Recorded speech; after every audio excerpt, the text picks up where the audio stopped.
नमस्कार, welcome to exam master channel. जैसा कि आप सबको पता है, एलटी ग्रेड शिक्षक भर्ती के सारे प्रोसेस पूरे हो गए हैं। बस नोटिफिकेशन आना बाकी है, फॉर्म भरना बाकी है।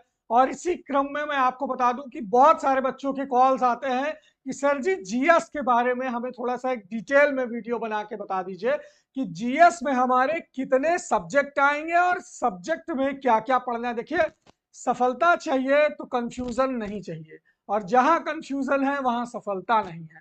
अब जैसे एलटी ग्रेड आप देने जा रहे हैं तो प्री और मेंस होगा, ये आप सबको पहले से पता है। लेकिन प्री एग्जाम में जो जीएस होगा उसमें कितने सब्जेक्ट आने वाले हैं। और मान लीजिए जैसे इतिहास है तो इतिहास से क्या क्या पूछेगा, इतिहास में क्या क्या पढ़ना है, भूगोल में क्या क्या पढ़ना है। ये चीज अगर दिमाग में आ जाए, जैसे जीएस में टोटल 8 विषय हैं, ध्यान देना, 8 विषय।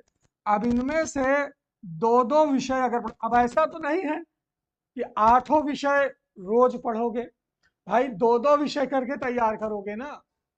मैक्सिमम 3 पढ़ सकते हो, जैसे मान लो करंट अफेयर पढ़ लिया, है ना।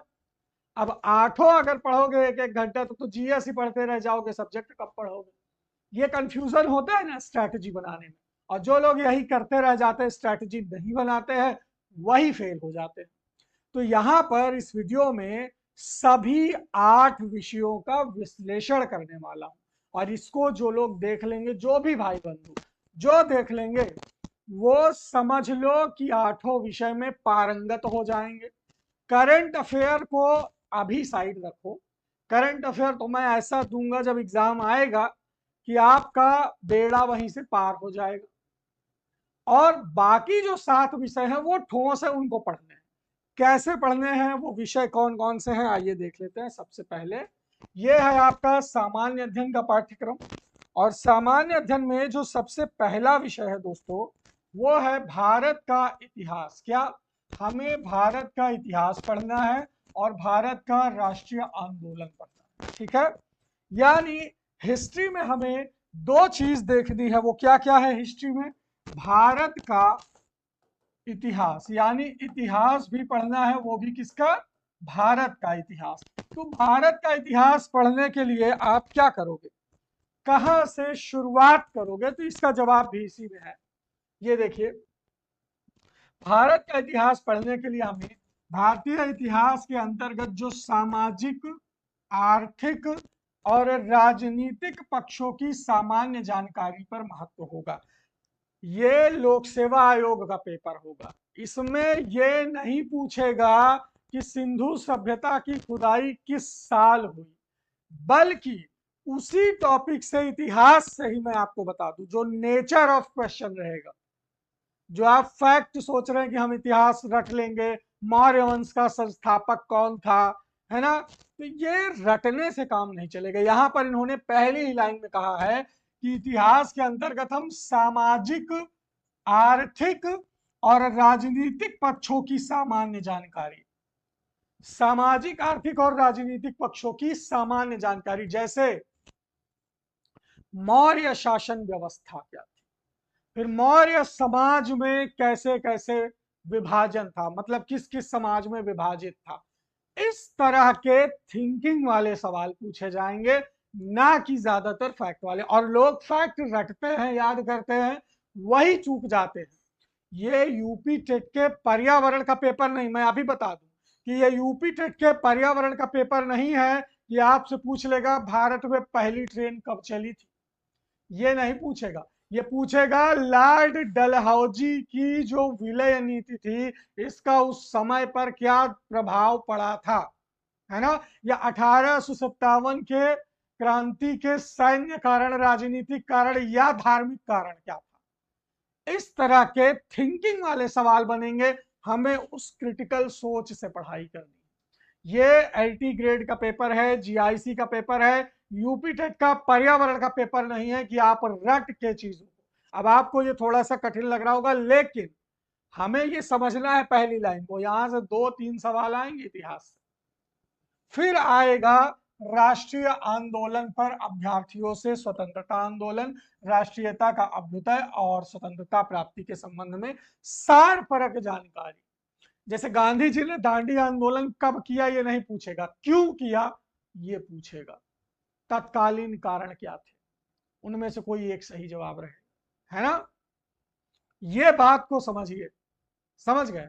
तो इस तरह के सवाल बनाएगा एग्जाम में।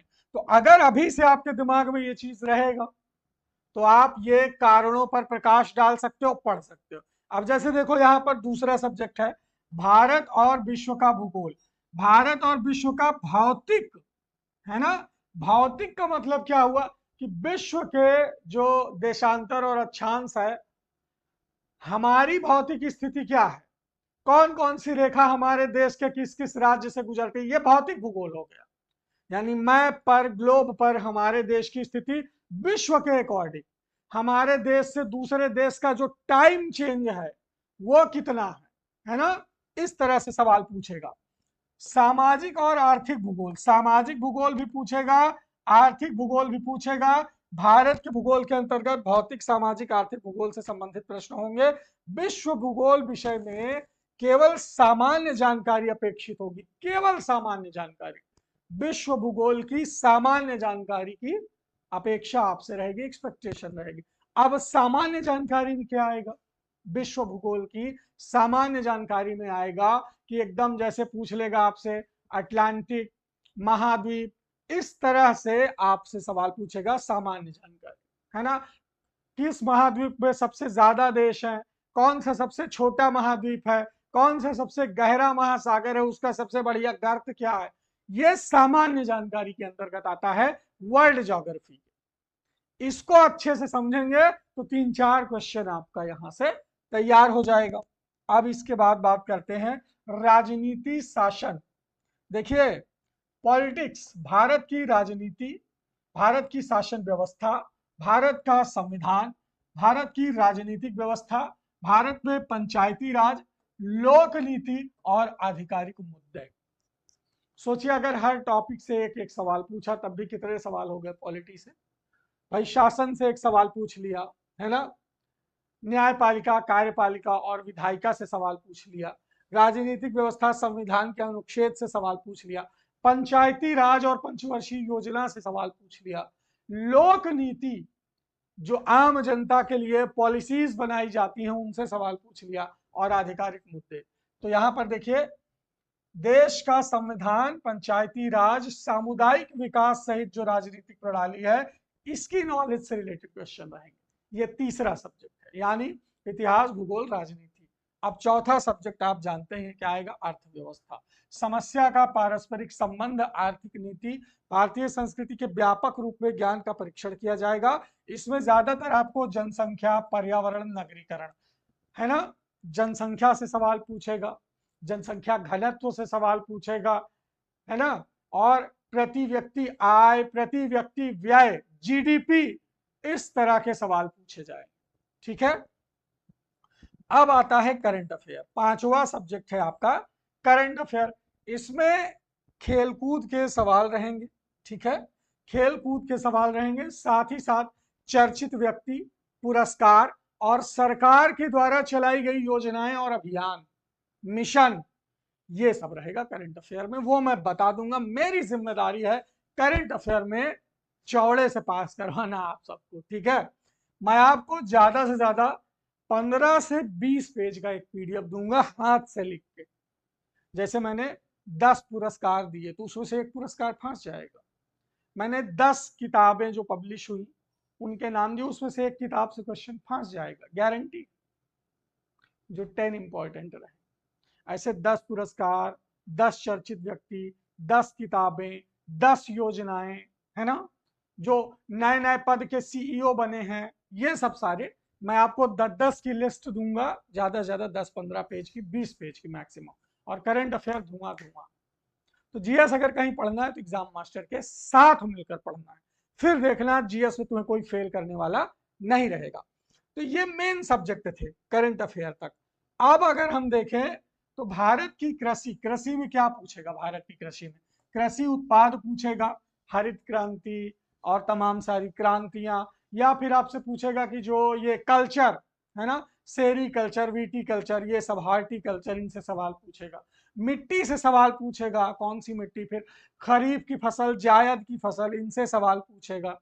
इसके बाद ये आपके क्वेश्चन रहेंगे कृषि से। सामान्य विज्ञान की बात करें तो आपको दैनिक अनुभव प्रेक्षण, राशियां, मात्रक और परिबोध जानकारी, मतलब हाई स्कूल लेवल तक की जो साइंस है, कक्षा 10 तक की जो साइंस है वहां से आपको सवाल आएंगे, चाहे वो भौतिक विज्ञान हो, चाहे वो रसायन विज्ञान हो, चाहे वो जीव विज्ञान हो। और प्रारंभिक गणित अगर पूछेगा, अंक गणित, बीज गणित और रेखा गणित, इससे मान लीजिए 2 सवाल अंक गणित से, 2 सवाल बीज गणित, 2 सवाल रेखा गणित से आएगा। ठीक है, तो ये आपका जीएस के सिलेबस है। और टोटल कितने सब्जेक्ट हो गए? 8 सब्जेक्ट है। 8 सब्जेक्ट को एक लाइन में लिख लो, जैसे हिस्ट्री है ना, पॉलिटी, जियोग्राफी और इकोनॉमिक्स, करंट अफेयर और एग्रीकल्चर एजी, और साइंस और मैथ, ये लो 8 सब्जेक्ट एक लाइन से आ गए।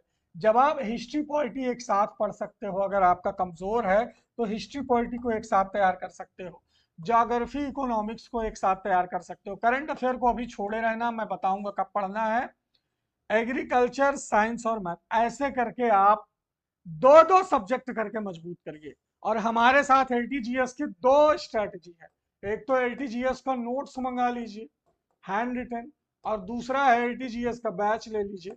बैच में अभी हम आपको हिस्ट्री पॉलिटी पढ़ा रहे हैं, तो इस नंबर पर जुड़िए 9452267492, और 1 महीना जीएस पढ़ के देखिए, इस पर जुड़ करके 1 महीने की मैं बात कर रहा हूं, जीएस हिस्ट्री पॉलिटी पढ़ के देखिए, आपको अंदाजा हो जाएगा कि वाकई में थिंकिंग लेवल पर पढ़ाया जा रहा है। देखिए, एक होता है रटाना, कि मैं बता दूं, हाँ भाई मौर्य वंश की स्थापना चंद्रगुप्त मौर्य ने की थी, इस सन में की थी, उसके बाद ये शासक आया, उसके बाद ये शासक आया, उसके बाद ये आया। इससे आपको क्या जानकारी मिली? जब आपको यह बताया जाए कि मौर्य राज्य की शासन व्यवस्था कैसी थी, सामाजिक किस तरह का समाज था उस समय, कौन से धर्म का उदय हुआ, कौन सा धर्म उत्थान किया, ये सब चीजें जरूरी होती हैं, यहां से क्वेश्चन फंसते हैं। और जब ये थिंकिंग लेवल पर आप पढ़ोगे तो 100% आपका जीएस इंप्रूव होगा। और यही जीएस, यकीन मानना, सब्जेक्ट तो एक्सपर्ट पढ़ाते ही पढ़ाते हैं और सभी पढ़ते हैं सब्जेक्ट, लेकिन जीएस में जो अच्छे नंबर लाता है सिलेक्शन उसका होता है। कंपटीशन में आगे कौन होता है? जिसका जीएस तगड़ा रहता है। आज के समय में कोई एक ऐसी नौकरी बता दो जो बिना जीएस के नॉलेज के मिल जाए, आप कोई एक बता दो बस। जीएस पढ़ना पड़ेगा ना, सरकारी नौकरी करनी है तो जीएस पढ़ना पड़ेगा। और जीएस पढ़ना है तो कहां से पढ़ना है? जो आपको थिंकिंग लेवल पर पढ़ाए, हम आपको उसी लेवल पर पढ़ाएंगे, उसी अंदाज पर पढ़ाएंगे। और इट्स नेवर टू लेट, शुरुआत करने के लिए कभी देर नहीं होती है, जब जागो तभी सवेरा। तो अब जागने का वक्त है, पहले नोट्स मंगा लीजिए और फिर बैच में जुड़ जाइए इस नंबर पे, या एग्जाम मास्टर ऐप डाउनलोड करेंगे तो वहां पर आपको एलटीजीएस का बैच देखने को मिल जाएगा। सबसे ऊपर ही एलटीजीएस का बैच लगा हुआ है, बहुत कम फीस में जीएस के 8 विषय हम आपको तैयार करवा रहे हैं। साथ ही साथ अगर आप एलटी ग्रेड हिंदी के स्टूडेंट हैं, एलटी ग्रेड इंग्लिश का बैच लेना चाहते हैं, इंग्लिश तो मैं ही पढ़ा रहा हूं, ये मैं इंग्लिश के टीचर बनाऊंगा। जिनका एलटी में इंग्लिश है चुपचाप जुड़ो, शांति से 2 घंटे मेरे साथ इंग्लिश पढ़ो, 2 घंटे जीएस पढ़ो, मैं तुम्हें टीचर बनाऊंगा इंग्लिश का। हिंदी आशीष सर और गौरव पांडे सर आपको पढ़ाएंगे। इसके बाद एसएसटी का बैच मिल जाएगा आपको, साथ ही साथ होम साइंस का बैच मिल जाएगा आपको, है ना, और बायोलॉजी का बैच मिल जाएगा आपको। लो, इतने सब्जेक्ट के बैच हम आपको अभी चला रहे हैं, दे रहे हैं, जो आपको वर्तमान में मिल जाएंगे। आगे जो मैथ है, कंप्यूटर साइंस है, कॉमर्स है, ये जुलाई के बाद शुरू हो जाएगा वो सब्जेक्ट। तो प्रयागराज की बेहतरीन फैकल्टी से जुड़िए, अपने ऊपर भरोसा रखिए, समय दीजिए प्रॉपर, फिर देखिए हम आपको कैसे सफलता दिलाते हैं। बहुत बहुत धन्यवाद, शुक्रिया आप सब।